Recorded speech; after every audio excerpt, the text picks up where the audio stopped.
سورۃ کہف کی تفسیر چل رہی ہے۔ آج کی جو آیت میں نے پڑھی ہے یہاں سے سورۃ کہف کا 5واں رکوع شروع ہو رہا ہے، اور اس سے قبل آیات میں اللہ تعالیٰ نے جنت اور جہنم کا تذکرہ فرمایا ہے، یہ کامیابی والے کون ہیں اور ناکام لوگ کون ہیں، اور اب اسی بات کو کہ آخرت والے کامیاب ہیں، دنیا چونکہ فانی ہے، بے ثباتی ہے، لہذا یہاں پر کامیاب ہونے والے وہاں کامیاب نہیں ہیں، اس بات کو سمجھانے کے لیے آگے 2 باغ والوں کی مثال بیان کی جا رہی ہے کہ کامیابی والوں کی مثال کیا ہے اور ناکام ہونے والوں کی مثال کیا ہے، جنت والوں کی مثال کیا ہے اور جہنم والوں کی مثال کیا ہے، اس واقعے کو یہاں بیان کیا جا رہا ہے، اور فرمایا جا رہا ہے وَاضْرِبْ لَهُم مَثَلَ الرَّجُلَيْنِ، اے میرے محبوب اپنے مخاطبین کو آپ ان 2 بندوں کی مثال بتلائیے کہ جن کو ہم نے 2 باغ دے رکھے تھے، اور باغ بھی انگور کے جو بڑے قیمتی ہوتے ہیں، یعنی انگور بھی قیمتی شے ہے، پھل ہے، غذا بھی ہے، شفا بھی ہے، دوا بھی ہے، اور پھر اس کے ساتھ اس کی باؤنڈری پر کھجور کے درخت تھے جو خود غذا بھی ہے، دوا بھی ہے، شفا بھی ہے، اور پھر ان دونوں باغوں کے درمیان میں کھیتیاں بھی تھیں، نہر بھی تھی، یعنی اتنا خوبصورت دلکش منظر ہے ان باغ والوں کا، اس واقعے کو بیان کیا جا رہا ہے۔ کون تھے؟ 2 زمیندار تھے، بعضوں نے کہا کہ 2 بھائی تھے، بعضوں نے کہا کہ پڑوسی تھے، بعضوں نے کہا کہ ساتھی تھے آپس میں کھیتی باڑی کرنے والے، بہرحال 2 بندوں کا ذکر ہے۔ ان میں سے ایک بڑا زمیندار تھا، دوسرا چھوٹا زمیندار تھا، ایک کی زمین بڑی تھی، دوسرے کی چھوٹی تھی، جو بڑا تھا وہ متکبر تھا، اور جو چھوٹا تھا وہ منکسر المزاج تھا، عاجزی والا، جو بڑا تھا وہ متکبر، تکبر کی وجہ سے بڑائی میں آ گیا تھا، چھوٹا والا عاجزی کی وجہ سے اللہ کیا پسندیدہ بن گیا، بڑا والا مشرک تھا بڑا زمیندار، اور چھوٹا زمیندار موحد تھا۔ تو جب ایک شرک کے راستے پر انسان چلتا ہے تو خود بخود شیطانی اثرات اس پر غالب آتے ہیں، وہ ساری برائیاں اس میں جمع ہو گئیں جو نہیں ہونی چاہیے، اور چھوٹا زمیندار چونکہ منکسر المزاج تھا اور موحد تھا، اس کی وجہ سے اس کی ہر چیز میں خیر و برکت اور عاجزی آنے لگ گئی، جو اللہ کی نظر میں پسندیدہ بن گیا۔ بعض مفسرین فرماتے ہیں کہ بنی اسرائیل کے 2 بندوں کا یہ واقعہ ہے، ایک کا نام جو ہے وہ یہودا تھا، دوسرا کا نام قطراس تھا، اور بعض مفسرین فرماتے ہیں کہ یہ مکہ کے 2 بندوں کا واقعہ ہے، ایک مسلمان تھا، دوسرا مشرک تھا، ابو سلمہ مخزومی کا نام آتا ہے کہ ایک تو وہ تھے، اور دوسرے جو ہے انہی کے مقابل جن کا یہ واقعہ ہے اسود مخزومی تھا جو مشرک تھا، تو ان 2 بندوں کا واقعہ یہاں پر بیان ہوا ہے۔ بہرحال آگے پورا واقعہ ہے، اس واقعے کے اندر ان لوگوں کے لیے جو اخلاص کے ساتھ دین کا کام کرتے ہیں، موحد بنے ہوئے ہیں، بہت بڑی نصیحت بھی ہے اور تسلی بھی ہے۔ کیا ہے؟ نصیحت بھی ہے، تسلی بھی ہے، اس لیے کہ اس واقعے کا انجام یہ ہے کہ جو متکبر تھا اس کے باغ تباہ ہو گئے، نقصان میں ہو گیا، اور جو منکسر المزاج موحد تھا، اللہ والا تھا، اس کے باغ محفوظ رہے۔ تو پتہ چلا کہ جو انسان موحد بن جاتا ہے، توحید کے راستے پر چلتا ہے، شرک سے، رسومات سے، بدعات سے، گناہوں سے اپنے آپ کی حفاظت کرتا ہے، تو اس کا انجام یہ ہے کہ اللہ اس کے مال کو، اسباب کو محفوظ فرما دیتے ہیں، وہ بچ جاتا ہے۔ لہٰذا اگر دنیاوی اعتبار سے ہمارے پاس بہت عالی شان گھر نہیں ہے، بہت مہنگی گاڑی نہیں ہے، بس اللہ نے ہمیں جو نعمت دی ہے ہم اس پر اللہ کا شکر ادا کر رہے ہیں، تو سمجھ جائیے کہ اللہ کی بہت بڑی نعمت ہمیں ملی ہوئی ہے۔ اسی لیے فرمائے الحمدللہ علی کل حال، ہر حال میں اللہ کا شکر ادا کیا کرو۔ جب ایسی انسان کی طبیعت بن جاتی ہے تو اس پر ہر طرح کے حالات آتے ہیں، لیکن اس کی نظر اللہ سے ہٹتی نہیں ہے، اس لیے کہ فرمایا ان اللہ لا ينظر الی صورکم و اموالکم، اللہ تمہاری صورتوں کو اور تمہاری مالوں کو نہیں دیکھتے، ولکن ينظر الی اعمالکم و قلوبکم، اللہ تمہارے اعمال کو اور تمہارے دلوں کو دیکھتے ہیں۔ تو اعمال جیسے ہوں گے، دل جتنے ستھرے ہوں گے، اللہ اس کے مطابق فیصلہ فرمائیں گے۔ لہذا اس واقعے کے اندر موحد، توحید پرست اور اعمال پر جمنے والوں کے لیے تمام حالات میں بڑی بہترین نصیحت اور تسلی ہے۔ اللہ تعالیٰ ایسے لوگوں کی تعریف فرما رہے ہیں کہ جو باغ والا تھا لیکن موحد تھا، اللہ کی نظر میں وہ پسندیدہ بنا۔ لہذا اگر اللہ نے ہمیں مال دیا ہے تو بھی، حالات اچھے ہیں تو بھی، اور حالات برے ہیں، بیماریوں والے ہیں، مسائل والے ہیں تو بھی، ہم اگر شکر ادا کریں گے تو اللہ کی نظر میں پسندیدہ بن جائیں گے۔ فرمایا وَاضْرِبْ لَهُمْ مَثَلَ الرَّجُلَيْنِ جَعَلْنَا لِأَحَدِهِمَا جَنَّتَيْنِ۔ جنت قرآن پاک میں بار بار استعمال ہوا ہے۔ جنت کا معنی ہے باغ، جنت کا معنی کیا ہے؟ باغ۔ اور کہیں پر قرآن پاک میں جنت سے مراد توحید بھی لیا گیا ہے، اس لیے کہ توحید والے اللہ کے باغوں میں جائیں گے، اللہ کی جنت میں جائیں گے۔ اور توحید کا مطلب سمجھ لیجئے کہ توحید کا مطلب کیا ہے۔ توحید کا مطلب یہ ہے کہ ہر حال میں اللہ کی طرف نگاہ لے کر جانا، یہ ہے توحید۔ یہ نہیں ہے کہ انسان جب تمام اسباب سے تھک ہار جائے اب اللہ یاد آ رہا ہے، تمام حربے استعمال کر لیے اب اللہ یاد آ رہا ہے، نہیں، ابتدا سے ہی اللہ کے ساتھ بنا کر رکھنا، خوشی میں بھی اللہ کے آگے جھکنا، غمی پریشانیوں میں بھی اللہ سے ہی مدد مانگنا، لیکن اسباب کو اختیار کرتے رہنا، اس لیے کہ نبی کریم صلی اللہ علیہ وسلم کی سنت یہی ہے کہ آپ نے اسباب کے ساتھ توحید سکھائی ہے، اسباب کے ساتھ توکل سکھایا ہے، بغیر اسباب کے توکل نہیں ہے۔ بغیر اسباب کے توکل کرنا تو ایسا ہے جیسے شیطان کی طرح جری ہو جانا، کہ وہ بھی تو سارے اسباب کو چھوڑ کر جب جو ہے اس کی توجہ اپنی طرف گئی تو وہ تکبر میں آ گیا، بڑائی میں آ گیا، کہ انا خیر من خلقتنی من نار وخلقتہ من، دلیلیں دینے لگا۔ جب انسان سنت کے راستے کو چھوڑتا ہے تو پھر وہ توکل کے راستے پر بھی نہیں رہتا ہے۔ تو عقل مند شخص وہ ہے جو سنت اور اسباب جو اللہ کے محبوب صلی اللہ علیہ وسلم کی تعلیم کردہ اسباب ہے، ان اسباب کو اختیار کرے گا تو وہ توحید پرست کہلائے گا۔ اگر یوں کہے کہ میں ایک اللہ کو مانتا ہوں اور اللہ کے ماننے کے ساتھ نبی کریم صلی اللہ علیہ وسلم کی سنتوں کو بھی چھوڑ دے، آپ کے طریقوں کو بھی چھوڑ دے، آپ کی تیار کردہ جماعت صحابہ کرام کی اتباع کو بھی چھوڑ دے، اور پھر کہے میں توحید پرست ہوں، تو وہ جھوٹا ہے، وہ جھوٹا ہے۔ اس لیے کہ ہمیں توحید جہاں سے ملی ہے وہ یہی سارے اسباب ہیں، قرآن ہے، احادیث ہے، صحابہ کی جماعت ہے، اسی لیے تو ہمارا نام ہے اہل سنت والجماعت، یہی ہمارا نام ہے۔ اہل سنت سے مراد کیا ہے کہ ہر کام میں سنت کی اتباع کرنے والے، جماعت سے مراد کیا ہے کہ ہم صحابہ کی جماعت کی اتباع بھی کرتے ہیں، اس لیے کہ ہمیں دین صحابہ کرام رضوان اللہ علیہ مجمعین کے ذریعے ملا ہے۔ ان کی باتوں کو، ان کی چیزوں کو چھوڑ کر اگر ہم چاہیں موحد بن جائیں تو یہ ہمارے لیے ممکن نہیں ہے۔ لہذا توحید کو بھی سمجھنا ضروری ہے کہ توحید ہے کیا۔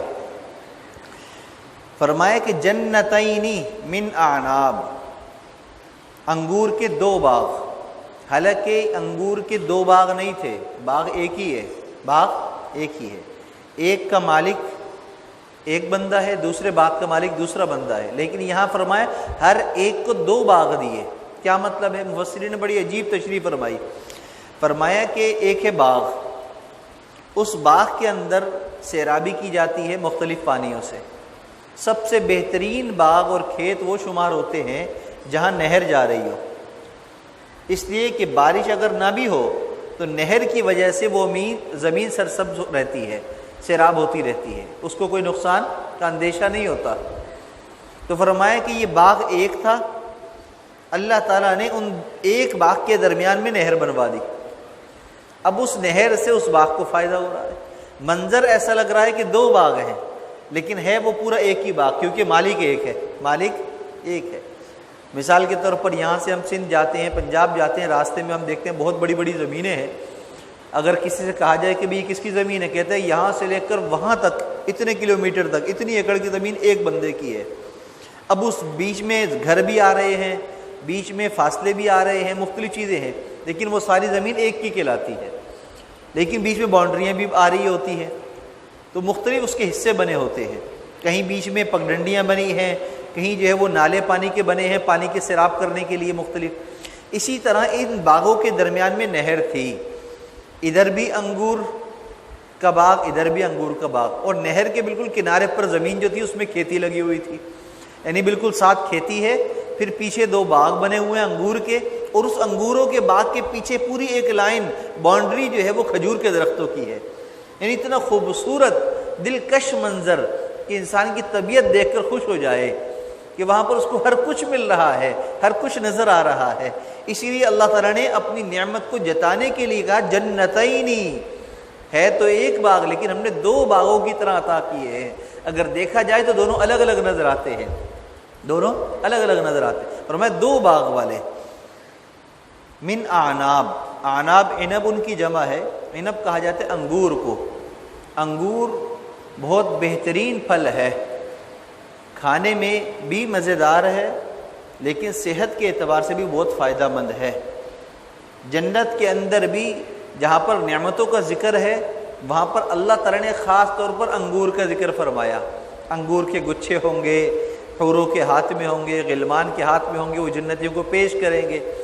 تو گویا کہ اللہ کے ہاں بھی پسندیدہ پھلوں میں سے ایک پھل انگور ہے۔ تو انگور کا پھل صحت کے لیے بھی فائدہ مند ہے، کئی بیماریوں کے لیے بھی شفا یابی کا سبب ہے، لہذا انگور کے پھل کو بھی ہمیں استعمال کر کر اللہ کا شکر ادا کرنا چاہیے۔ اللہ اپنے جنت کے پھلوں میں سے ایک پھل ہمیں عطا فرمایا ہے۔ وَحَفَفْنَاهُمَا بِنَخْلٍ، فرما نخل کہتے ہیں کھجور کو، کھجور کے درختوں کے ذریعے ہم نے اس کا احاطہ کیا ہوا ہے، گھیرا ہوا ہے ان انگوروں کو کے باغات کو، یعنی گویا کہ اس کے ارد گرد کھجور کے درخت ہیں۔ اب کھجور کے بارے میں بہت بے شمار فضائل ہے۔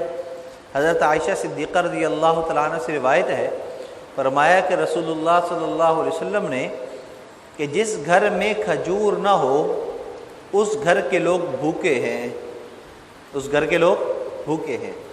حضرت سعد بن ابی وقاص رضی اللہ تعالیٰ عنہ فرماتے ہیں، جو آدمی، اللہ کے محبوب صلی اللہ علیہ وسلم نے فرمایا، جو آدمی صبح کے وقت میں مدینہ منورہ کی 7 عدد کھجوریں استعمال کر لے تو اس آدمی کو اس دن نہ کوئی زہر نقصان پہنچائے گا نہ کوئی جادو۔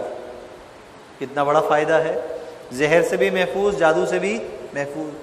اسی طریقے سے عائشہ صدیقہ رضی اللہ تعالیٰ عنہ فرماتی ہیں، مدینہ منورہ کی عجوہ عالیہ جو کھجور ہے اس کے بارے میں رسول اللہ صلی اللہ علیہ وسلم نے فرمایا، عجوہ عالیہ میں شفا ہے۔ صبح کے وقت جو شخص بھی عجوہ عالیہ کو استعمال کر لیتا ہے یہ اس کے لیے تریاق کا کام کرتی ہے۔ کس کا؟ تریاق کا۔ ہر بیماری سے حفاظت ہو جاتی ہے، بیمار ہوگا تو شفا یابی اس کو مل جائے گی۔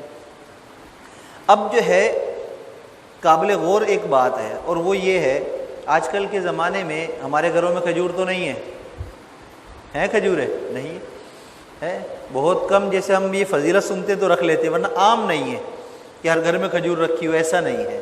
تو پھر اس حدیث کا کیا مطلب ہے؟ اشکال ہے نا۔ آپ نے کیا فرمایا؟ جس گھر میں کھجور نہیں اس گھر کے لوگ بھوکے ہیں، فاقے والے ہیں۔ حالانکہ ہم دیکھتے ہیں کہ کھجور نہیں ہے پھر بھی لوگ کھا رہے ہیں، 3 ٹائم کھا رہے ہیں، 4 ٹائم کھا رہے ہیں، فاقہ کہاں سے آ گیا؟ فاقہ تو نہیں ہے۔ تو کیا مطلب ہے اس حدیث مبارکہ کا؟ محدثین نے اس کی تشریح فرمائی ہے کہ نبی کریم صلی اللہ علیہ وسلم نے یہ جو بات فرمائی تھی، مدینہ منورہ اور نجد کے جو لوگ ہیں جن کا 99% دار و مدار کھجوروں پر تھا، ان کا کام ہی یہی تھا، ان کے یہاں کھجوروں پر ہی گزر بسر ہوتا تھا، تو یہ ان لوگوں کے لیے فرمایا تھا۔ اور ان کے ہاں اکثر ایسا ہوتا تھا کہ کئی دن گزر جاتے تھے کھجور کے علاوہ کوئی چیز کھانے کی نہیں ہوتی تھی، کیونکہ ان کے اپنے باغ تھے، ان کے یہاں کھجوریں اترتی تھی، تو آپ نے ان کے بارے میں یہ فرمایا تھا۔ لیکن ساتھ ساتھ اور جو احادیث مبارکہ یہاں پر ہم نے پڑھی ہیں، سنی ہیں، اس سے معلوم یہ ہوتا ہے نبی کریم صلی اللہ علیہ وسلم نے کھجور کی فضیلت بتلانے کے لیے اتنی تاکید فرمائی ہے کہ اس کی فضیلت بہت ہے، یہ فائدہ مند بہت ہے۔ اور اب ہمارے ہاں ایک رواج ہے بیماریوں کے لیے مختلف طور پر اجوا کا پاؤڈر استعمال کرتے ہیں، اجوا کا کھجور استعمال کرتے ہیں، لیکن آپ کو میں نے جو حدیث سنائی اس میں کہ اجوا عالیہ یہ ہے، اس کے علاوہ نہیں ہے۔ اب اجوا بھی بہت ساری بن گئی ہیں، مختلف جگہوں کی اجوا کھجوریں ہیں۔ اب ہم کہتے ہیں بھئی اجوا کھجور ہے، کھاتے ہیں فائدہ نہیں ہوتا، ایسا ہی ہے۔ کیوں؟ اس لیے کہ آپ نے جو بات فرمائی ہے وہ اجوا عالیہ کے بارے میں فرمائی ہے، ہر اجوا کے بارے میں نہیں فرمائی۔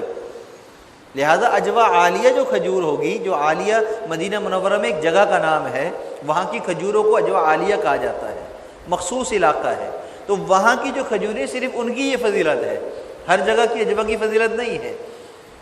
اسی لیے ہمیں اپنے گھروں کے اندر کھجور رکھنی چاہیے اور اس کا استعمال بھی کرنا چاہیے، غذا کے طور پر بھی، دوا کے طور پر بھی۔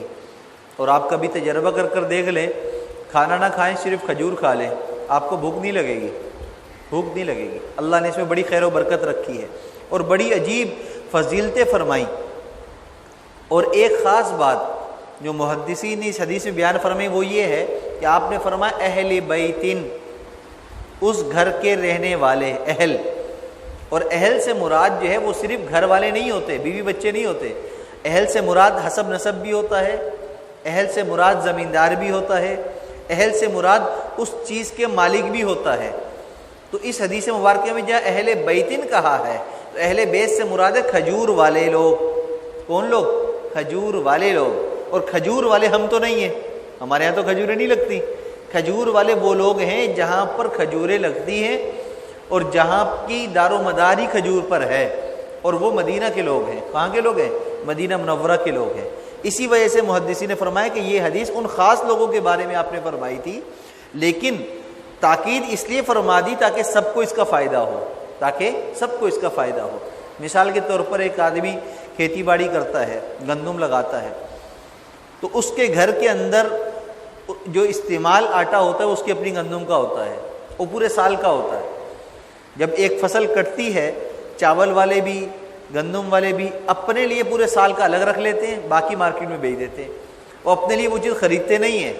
بالکل ایسے ہی جو کھجور والے ہیں وہ کھجوریں پہلے اپنے گھر میں رکھ لیتے ہیں اپنے استعمال کے لیے، پھر باقی مارکیٹ میں لے آتے ہیں۔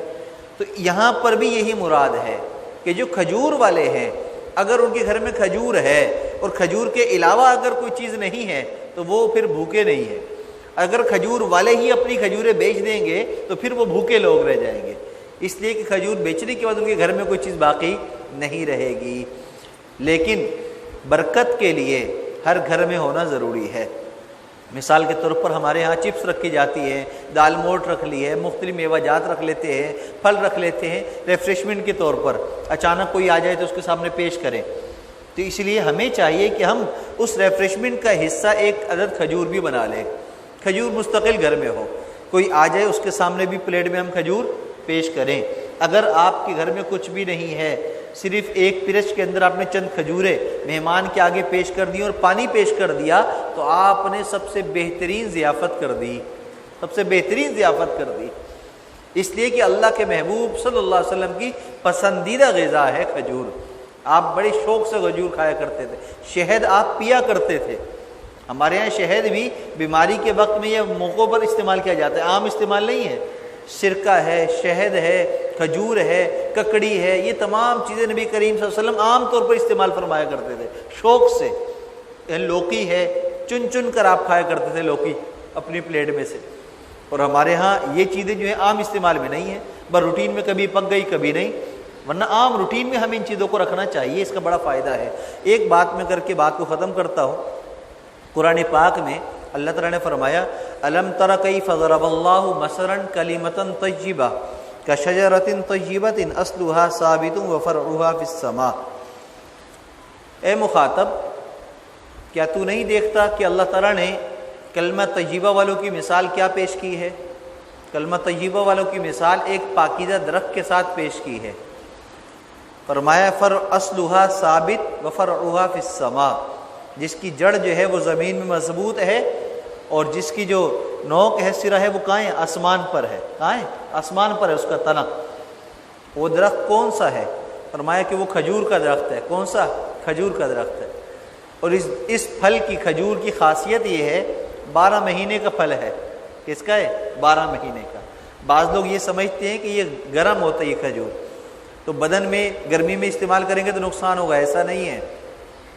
ہر چیز ضرورت سے زیادہ استعمال کی جائے تو نقصان ہوتا ہے، اور بہت کم ایسے لوگ ہوتے ہیں جن کے معدے میں گرمی ہو جائے تو ان کے لیے نقصان زیادہ استعمال ہوگا، ورنہ عام قانون یہ نہیں ہے، عام اصول یہ نہیں ہے۔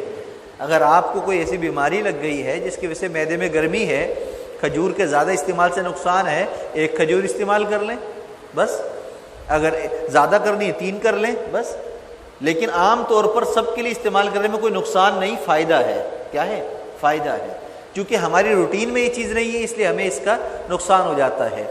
جیسے دیسی گھی کھانا روٹین میں نہیں ہے بعض لوگوں کے، اگر کبھی کھا لیں تو پھر پیٹ خراب ہوگا، اس لیے کہ عادت نہیں ہے، ڈالڈا کی عادت میں پڑ گئی ہے۔ اسی طرح آٹا جو ہم استعمال کرتے ہیں وہ عام استعمال آٹا ہے، ملاوٹ والا، اگر خالص آٹا ہمارے یہاں استعمال ہونے لگ جائے تو پیٹ معدے خراب ہونے شروع ہو جاتے ہیں، عادت نہیں رہی ہے۔ تو ہم آہستہ آہستہ اپنی عادتوں کو بدلیں، جو نیچرل چیزیں ہیں ان کی طرف آئیں تو ہماری طبیعت بھی نیچرل بن جائے گی، پھر آگے ہماری اولادوں کی طبیعت بھی ویسی بن جائے گی۔ تو ہم اس چیز میں بھی اپنے آپ کو مضبوط کریں۔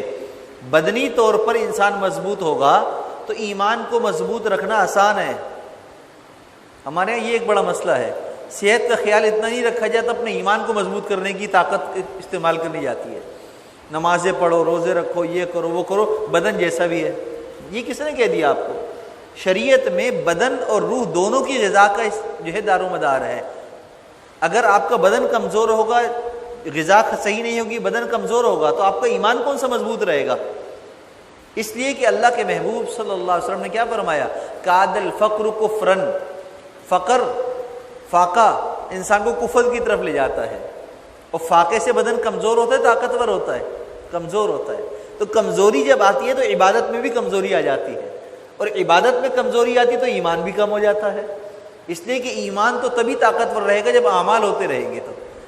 تو بھائی ہر چیز کا خیال رکھنا ضروری ہے۔ ایک دفعہ کا واقعہ ہے، نبی کریم صلی اللہ علیہ وسلم بیٹھے ہوئے تھے، آپ نے صحابہ کرام رضوان اللہ علیہ مجمعین سے سوال کیا، کیا تمہیں کوئی مجھے بتلائے کہ وہ کون سا درخت ہے جس کے پتے نہیں جھڑتے اور نہ سردی میں نہ گرمی میں، اور جو اس کا پھل ہے وہ ہر موسم میں آتا ہے، اس کا پھل ہر موسم میں آتا ہے۔ صحابہ کرام خاموش۔ اب یہ روایت بیان کرنے والے ہیں حضرت عبداللہ ابن عمر رضی اللہ تعالیٰ عنہ۔ وہ فرماتے ہیں کہ میں بیٹھا ہوا تھا، مجھے ذہن میں آ گیا کہ وہ کون سا درخت ہے، لیکن میں نہیں بولا، خاموش رہا، کیونکہ محفل میں حضرت ابوبکر صدیق رضی اللہ تعالیٰ عنہ بھی موجود تھے، حضرت عمر فاروق بھی موجود تھے، بڑے بڑے لوگ موجود تھے، میں بولا نہیں، خاموش رہا۔ پھر آپ نے خود ہی فرمایا کہ وہ کھجور کا درخت ہے۔ کون سا درخت ہے؟ کھجور کا درخت ہے۔ محفل برخاست ہو گئی، میں گھر آیا، میں نے گھر آ کر اپنے والد محترم حضرت عمر فاروق رضی اللہ تعالیٰ عنہ سے یہ بات بیان فرمائی کہ مجھے پتہ چل گیا تھا، میرے ذہن میں آ گیا تھا کہ آپ نے جس درخت کا سوال کیا وہ کون سا درخت ہے، لیکن میں نہیں بولا۔ فرمایا کہ تم کیوں نہیں بولے، کیوں جواب نہیں دیا؟ کہا کہ مجھے حیا آئی کہ وہاں بڑے بڑے لوگ موجود ہیں اور میں بات کرتا۔ حضرت عمر فاروق رضی اللہ تعالیٰ عنہ نے فرمایا، اے بیٹے، اگر تم جواب دے دیتے تو مجھے بہت زیادہ مال ملنے سے جو خوشی ہوتی ہے اس سے کہیں زیادہ خوشی تمہارے جواب سے ہوتی۔ کیوں؟ اس لیے کہ بیٹا ہے نا، بیٹا اگر آپ صلی اللہ علیہ وسلم کی بات کا جواب دے رہا ہے تو اس کی عزت بڑھے گی کہ اتنا سمجھدار کہ اس نے اتنی اچھی بات بتا دی، میرے سوال کا جواب دے دیا۔ تو سب کی نظر میں جب بیٹے کی نظر بڑھے گی تو باپ کی نظر بھی خود بخود بڑھ جائے گی، اس کی بھی عزت بڑھ جائے گی۔ تو بعض دفعہ اللہ تعالیٰ اس طرح بھی عزت عطا فرماتے ہیں، تو یہ بھی عزت والی چیزیں ہیں۔ تو بچوں کو ہم ایسے ماحول میں، ایسی تربیت میں لے کر آئیں جس سے ان کی عقل ان چیزوں میں زیادہ چلے، دین کے کاموں میں زیادہ چلے۔ آج ہمارے گھروں کا ماحول جو ہے، ہمارے بچوں کے اندر جو چیزیں آ رہی ہیں وہ کیا ہے؟ موبائل استعمال ہوتا ہے، کارٹون دیکھتے ہیں، مختلف ڈرامے دیکھتے ہیں، مختلف چیزیں فیس بک پر دیکھی جاتی ہیں، یوٹیوب پر، تو وہی چیزیں ان بچوں میں آ رہی ہیں، وہی ان چیزوں میں رواج پڑ رہا ہے۔ ایک دفعہ ایک عالم فرمانے لگے کہ میں ایک جگہ مہمان تھا، وہ میزبان میری بڑی خدمت کر رہے تھے، اور اللہ کی شان ان کا بیٹا تھا چھوٹا سا، وہ بھی جو ہے ابا جان کے ساتھ دسترخوان لگا رہے، سامان لا رہے، چھوٹا سا تھا۔ تو میرے پاس بیٹھا تو میں اس سے باتیں کرنے لگا، بڑا دلچسپ اچھی اچھی جواب دے میری بات کا۔ تو میں نے اس سے سوال کیا بیٹا بڑے ہو کر کیا بنو گے؟ تو اس نے کہا کہ میں بڑا ہو کر صحابی بنوں گا۔ کیا بنوں گا؟ صحابی بنوں گا۔ وجہ کیا تھی؟ صبح شام صحابہ کی قصے سن رہا ہے گھر میں، والدہ سے بھی سن رہا ہے، والد سے بھی سن رہا ہے، ہر جگہ ایک ہی بات سن رہا ہے، صحابہ صحابہ صحابہ۔ تو اس نے بولا کہ یہ بڑی ہستیاں ہیں تو میں یہ بنوں گا، میں یہ بنوں گا۔ تو ہم جس چیز کا تذکرہ کریں گے، جو باتیں کریں گے، جس ماحول کو ہم اپنے گھر میں بنائیں گے، ہمارے بچے اسی ماحول کے مطابق بڑھیں گے۔ کل کو پھر ہم یہ شکایت نہ کریں کہ ہمارے بچے کے ذہن میں تو صحابہ کے بارے میں کوئی بات ہی نہیں ہے، وہ تو صرف کارٹون کی اور دنیا کی باتیں کرتا ہے، دنیاوی ایکٹروں کے اداکاروں کی بات کرتا ہے، وہ تو دنیا کے عہدوں کی بات کرتا ہے۔ کیوں؟ اس لیے کہ ہمارے گھر میں وہی چیزیں ہو رہی ہیں۔ تو جو ہم اپنے بچوں کو بنانا چاہتے ہیں، ابتدا سے ہی ہم سوچ لیں اس کے مطابق ہم ان کو ماحول دیں۔ انشاءاللہ تعالی اللہ تعالیٰ کسی کی محنت کو ضائع نہیں فرماتے، اور جو انسان جو محنت کرتا ہے، کوشش کرتا ہے، اللہ اس کو پھل بھی اس کا ضرور عطا فرماتے ہیں۔ اللہ ہم سب کو قرآن کی سمجھ اور صحیح عمل کی توفیق عطا فرمائے۔ وآخر دعوانا ان الحمد للہ رب العالمین۔